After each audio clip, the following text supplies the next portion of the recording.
All right, we in the beautiful town of Manny, Louisiana this morning. Right here on the waterfront. Got a beautiful view of Toledo Bend Reservoir, a boathouse down here.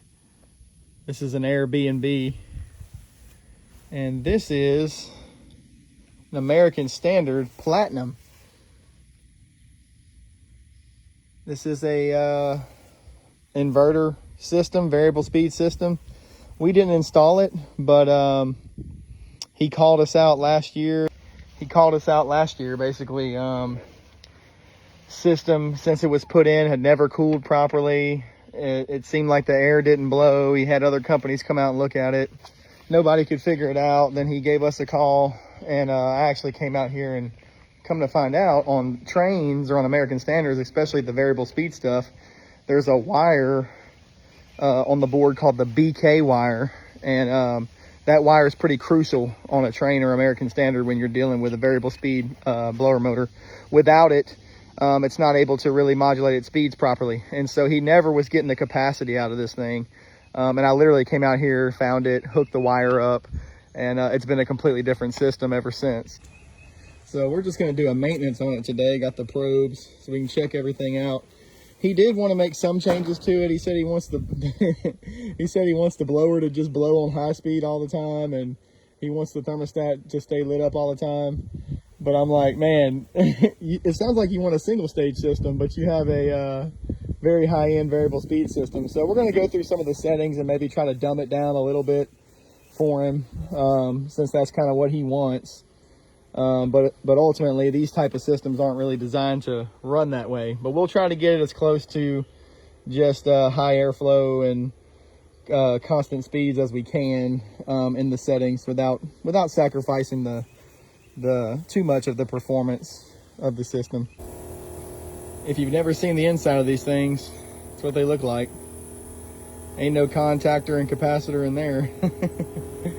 It's got some boards in there, some temperature sensors, all that good stuff. It's got this piping system here that actually cools the boards and the electronics in there, kind of like a heat sink. And it's running right now. It's ramping up. I have inside on the thermostat, I've enabled aggressive set point recovery in hopes that that'll just get the system to ramp way up if I drop the target temperature down real low.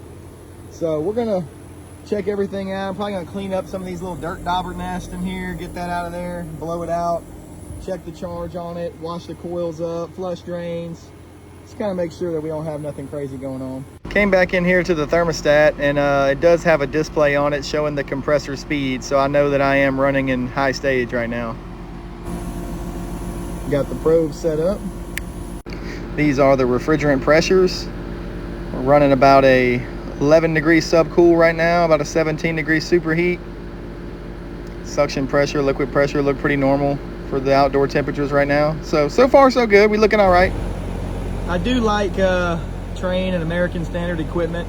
They make it pretty easy to figure out what the charge is supposed to be. We're supposed to be around a 10 degree subcool, and we're around 11, so that is more than acceptable to me. All right, we also have the psychrometer set up so we can check a delta T.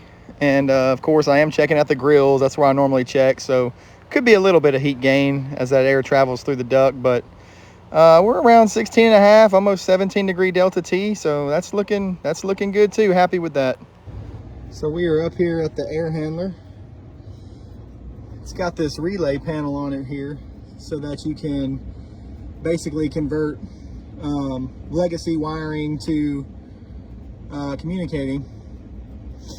And this wire right here, that BK PWM, that black wire that's in that terminal block now, that is what was not hooked up, neither in this relay panel or in the air handler. That was causing all the airflow problems he was having. One company was about to condemn the blower motor because it wouldn't ramp up to full speed in test mode, but it's because it didn't have that BK wire hooked up. So it wasn't able to control the ECM blower motor properly.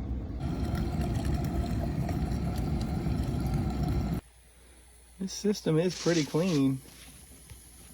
Take a look at the bottom of that blower wheel. Pretty clean. Not having a growth problem in this system. Everything looks clean and new, so that's good.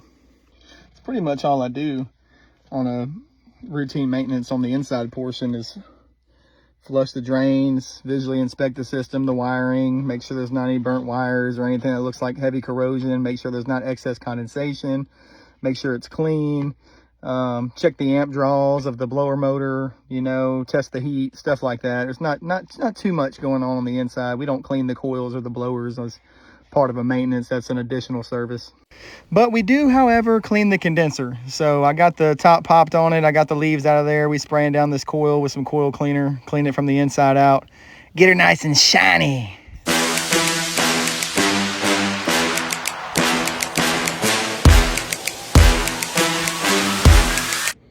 Come into the settings, gotta hold down technician access